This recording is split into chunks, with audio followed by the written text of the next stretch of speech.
You always were the disappointment, Ethan. This house was never meant for you and your little family. Pack your things and leave by the weekend. We don't need you here anymore." Adrian's voice, sharp and condescending, cut through the air. I stood outside the dining room, clutching the doorframe. My breath caught in my throat. Ethan had been pacing, his frustration evident. "I've put up with your arrogance and your endless criticisms for too long," Ethan shot back. "We'll leave, but mark my words, you'll regret this decision." The moment hung heavy in the air as the argument simmered down. My heart ached for Ethan. He had always strived to keep the family together, to fulfill his father's wish, but Adrian's return had shattered the fragile peace we had managed to maintain. As I stepped into the room, Ethan turned toward me, his face a blend of anger and sorrow. "Lila, we need to talk about what's next." Our life had turned upside down since we moved in. 3 months ago, Ethan's father, Harold, had called in a panic. His health was failing, and he needed support. Ethan, ever the dutiful son, agreed despite knowing how fraught the relationship with his mother and brother could be. "Do you remember how reluctant you were, Ethan?" I said softly, trying to offer some comfort. "You weren't sure about moving in, but Harold needed us. You did the right thing." Ethan sighed. "But at what cost, Lila? Adrian's back, and he's making our lives hell. Now we have to uproot our family again." We retreated to our bedroom, which Harold had kindly given us when we moved in. The worn walls and creaking floorboards had since become our little haven of sanity. "Maybe this is our chance to find a place of our own," I suggested, sitting on the edge of the bed. "Somewhere we can finally be at peace." Ethan nodded, though his worry was clear. "We have to think about Logan, too. He's had enough upheaval already. He just started at a new school." Logan, our 17-year-old son, had been adapting well despite everything, but the constant tension in the house wasn't fair to him. "We'll make it work," I said with conviction. "We've been through worse. We can get through this too." Dinner that night was tense. Fiona, our 82-year-old mother-in-law, was her usual stern self, but tried to make small talk. Harold, frail yet kind, only managed a few words, but his eyes spoke volumes of apology and understanding. Adrian sat smugly, as if he had already won. "Lila, could you pass the mashed potatoes?" Adrian's voice oozed mock politeness. I clenched the serving spoon, but handed it over.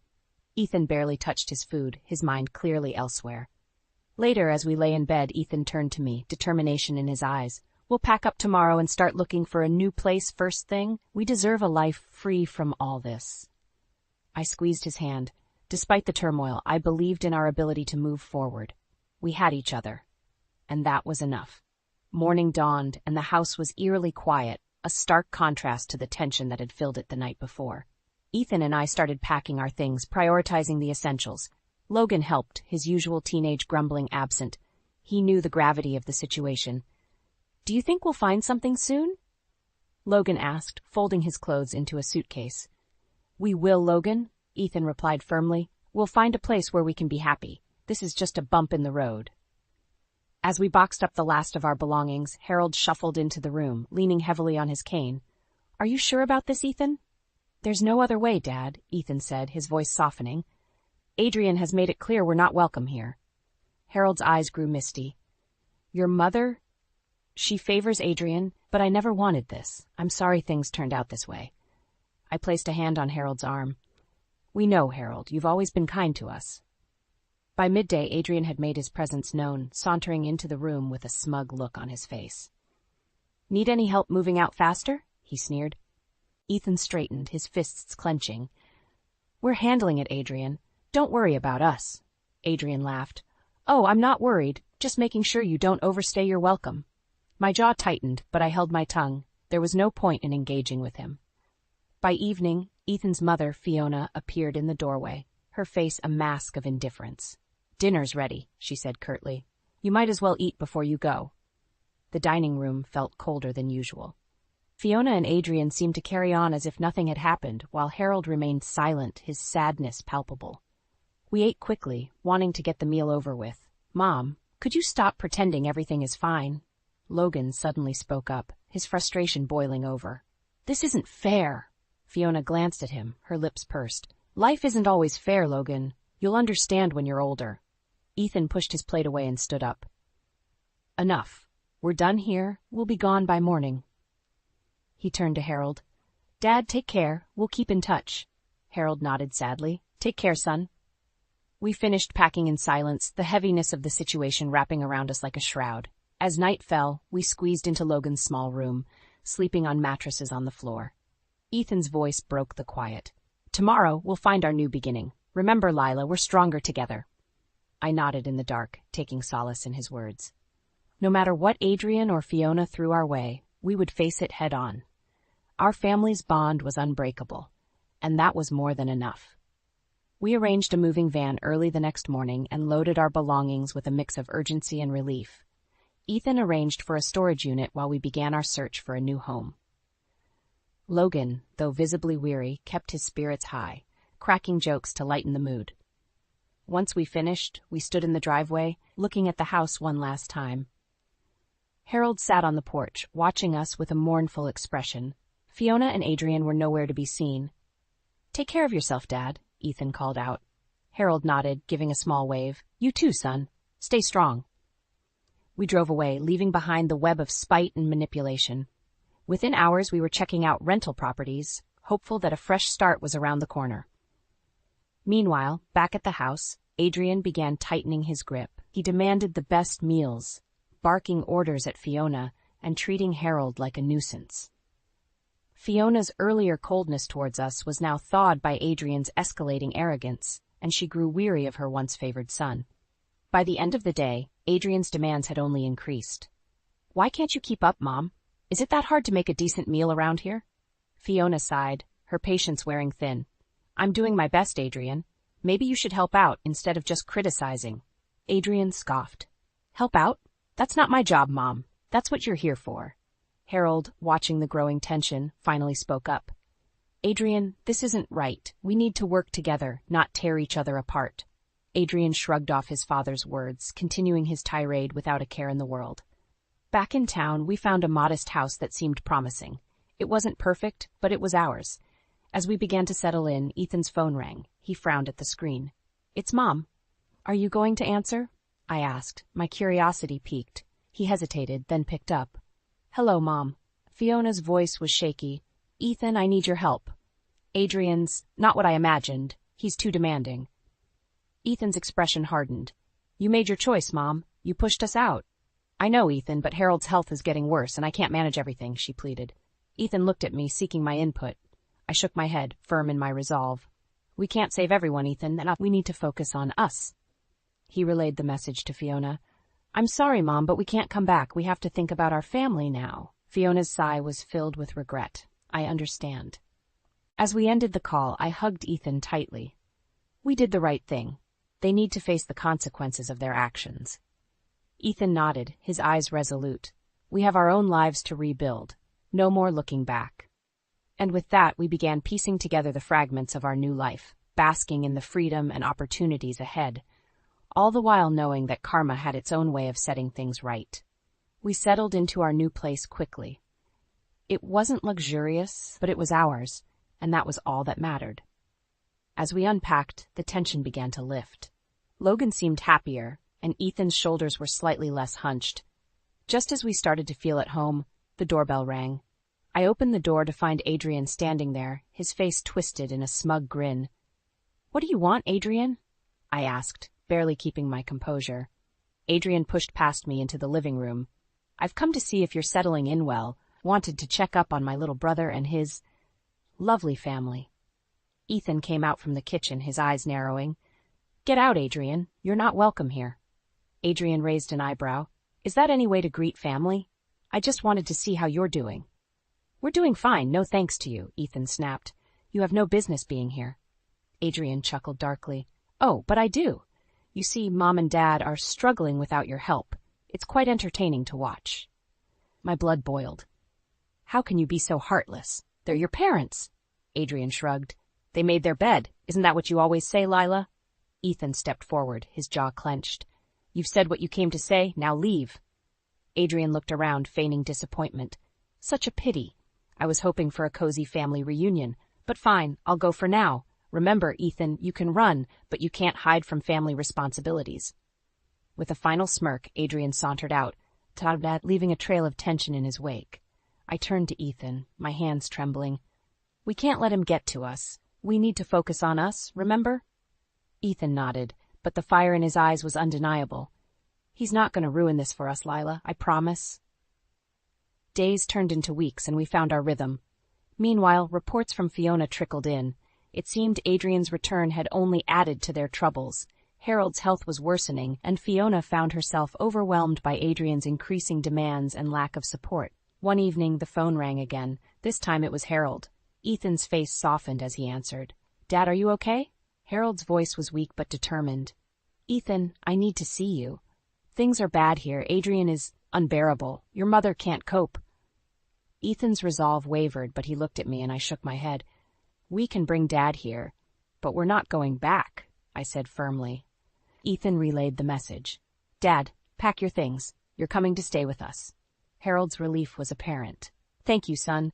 I don't know how much longer I could have lasted there. Hanging up, Ethan sighed. It's the right thing to do, Lila. We'll make it work.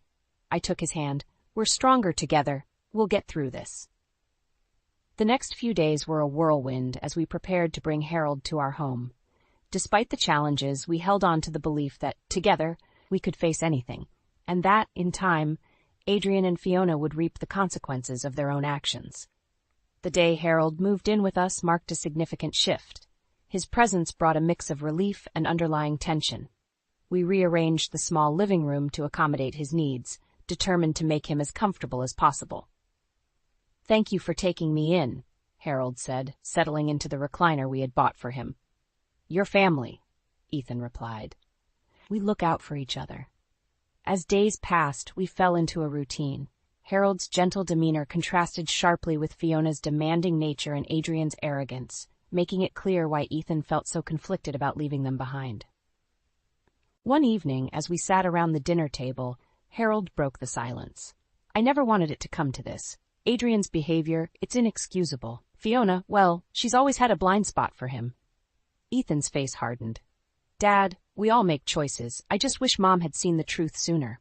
Harold nodded, sorrow etched on his features. I hope she realizes it soon. Adrian's already caused too much damage.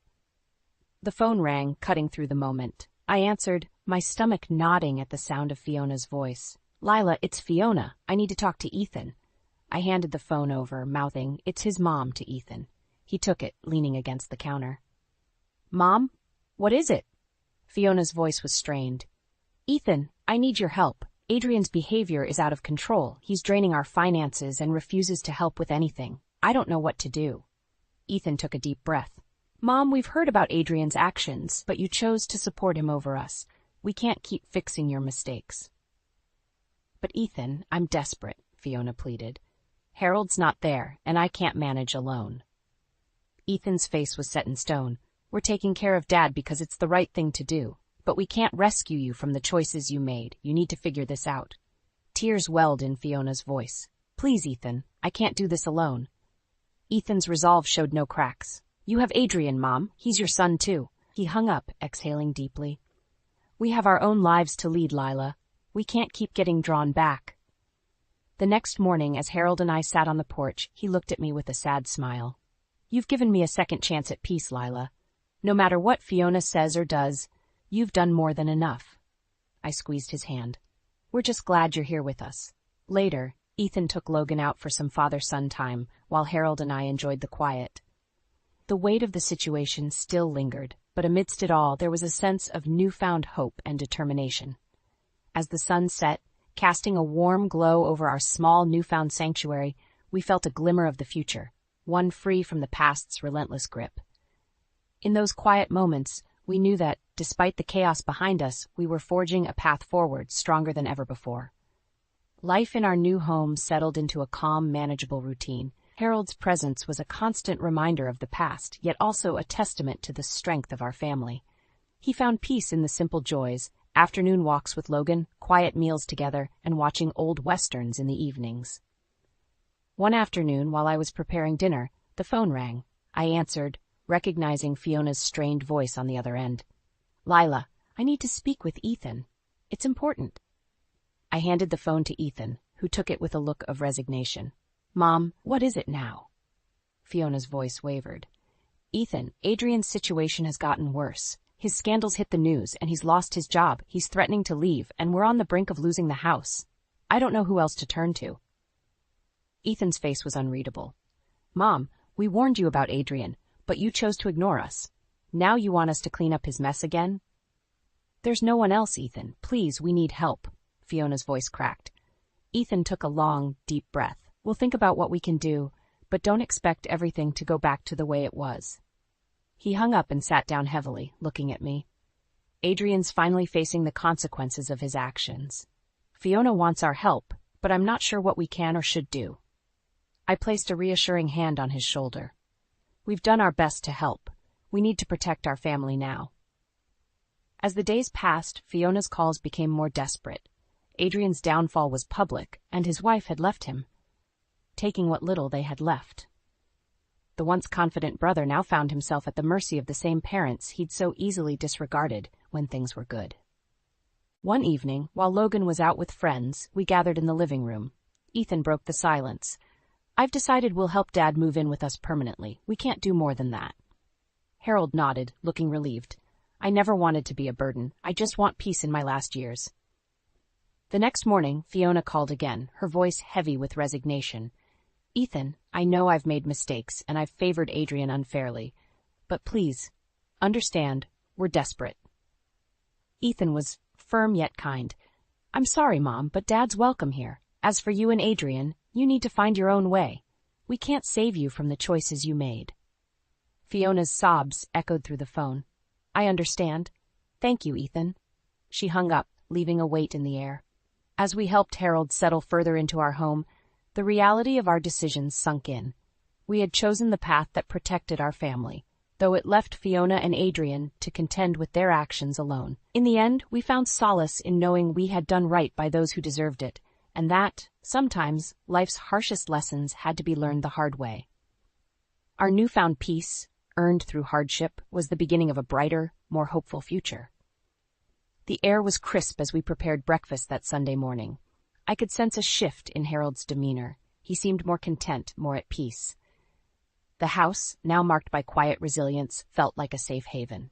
As we gathered around the table, Ethan's phone buzzed. He glanced at it, then looked up at us. It's Fiona again. Should I answer? I nodded. It's better to know what's happening, Ethan answered, his voice careful. Hi, Mom. Fiona sounded tired and defeated. Ethan, I understand your decision. I just wanted you to know that Adrian left. He took what he could and disappeared. We're losing the house. Ethan was silent for a moment. I'm sorry, Mom. I hope you find a way to get through this. Maybe reach out for some external help. Fiona sighed. I'm trying, Ethan. I'm trying to make sense of everything. After the call, we ate in silence. Harold finally broke it. You did what you had to do, son. Don't ever doubt that. Ethan nodded. I know, Dad. It's just complicated. Later that day, as Ethan and I sat in the living room, Logan came home from playing basketball. He threw his bag down and flopped onto the couch. Dad, are Grandma and Uncle Adrian okay? Ethan hesitated. They're going through a tough time, Logan, but we've done all that we can. Logan nodded, his young face already showing signs of understanding life's complexities. I hope they figure things out. But I'm glad Grandpa is with us. Days turned into weeks, and our lives settled into a peaceful rhythm. One evening, an unexpected visitor knocked on our door. Ethan opened it to find a disheveled Adrian standing there. What do you want, Adrian? Ethan's voice was cold, filled with the history of betrayal. Adrian looked desperate. I need a place to stay, Ethan. Everything fell apart. I have nowhere else to go. Ethan's jaw tightened. You put yourself in that position. We won't let you bring your chaos here. Adrian's eyes darted around, looking for a way in. Please, Ethan. I've lost everything. I'm your brother. No, Adrian, Ethan replied firmly. You are reaping what you sowed. Leave. Adrian lingered, but the door was shut firmly in his face. Inside, Harold nodded approvingly. Sometimes, tough love is the only way. As we settled into a movie that evening, the weight of our decisions felt lighter. The consequences of Adrian's actions were his to bear alone. In the coming months, we experienced a sense of peace and stability that had long eluded us. Logan excelled in school, and I found joy in a part-time job at the local community center. One evening, as Logan prepared for a college visit, Harold looked around the dinner table and smiled. It's good to see everyone thriving. Ethan squeezed my hand under the table. We've come a long way and learned a lot. We're stronger than ever. We raised our glasses in a silent toast to the journey we had endured and to the bright, uncharted path that lay ahead. Though the scars of the past remained, they were overshadowed by the love and unity that now defined our family. The bright sun heralded a new beginning as we prepared Harold for Logan's college visit. Our excitement was palpable. Logan was thriving, and his acceptance into a prestigious college added joy to our lives. "Ready for the trip, Dad?" Ethan asked, helping Harold into the car. Harold smiled, his eyes twinkling. I wouldn't miss this for the world. The drive was filled with laughter and anticipation. Logan talked about his plans, and we shared our hopes for his future. As we approached the campus, Ethan's phone buzzed. He glanced at it and frowned. "It's Mom again." "Do you want to answer?" I asked gently. Ethan's brows knitted together. "I'll call her back later. Today is about Logan." We parked and began our tour of the beautiful campus. Logan's eyes sparkled with excitement, and Harold's enthusiasm was infectious. Watching Logan navigate through the possibilities reminded us why we had made the tough choices we did. By evening, we had checked into a cozy bed and breakfast. After a hearty dinner, as we settled into our rooms, Ethan finally returned Fiona's call. "Ethan, thank you for calling back," Fiona's voice cracked, filled with exhaustion. "Adrian, he's hit rock bottom. He's lost everything and has been arrested for fraud. I don't know what to do." Ethan took a deep breath. "Mom, you need to reach out to the proper authorities and get some help. We've done everything we can. It's up to you and Adrian now." Fiona sobbed quietly. "I understand. I just wish I'd seen things sooner. I'm so sorry, Ethan." Ethan clenched his jaw, then softened.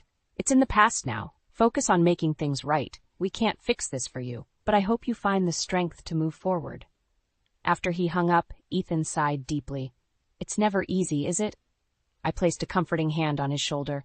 "No, but we're making the right decisions for our family." The next morning, we continued our tour. By lunchtime, Logan had already made a few friends and explored enough to feel confident in his choice. Harold beamed with pride, and Ethan looked more relaxed than he had in months. As we prepared to head back home, Harold spoke up. "This visit, it's a reminder of what we've accomplished as a family. Logan's future is bright, and we've built something strong and enduring." I nodded, tears welling up. "We've gone through so much, but it's brought us closer together." Ethan squeezed my hand. "We'll keep moving forward. Together." The drive home was quieter, filled with reflections and hopes for the future. As we pulled into the driveway, it felt like returning to a sanctuary, a place we had fought for and earned. We helped Harold inside and settled back into our routine. The weight of the past had lifted, replaced by a sense of peace and anticipation for the future. That evening, we gathered around the dinner table once more. "To new beginnings," Ethan said, raising his glass. "To new beginnings," we echoed, clinking our glasses together. As the sun set, casting a warm glow over our home, I looked around at my family, feeling a profound sense of gratitude. We had faced the storm and emerged stronger, ready for whatever lay ahead.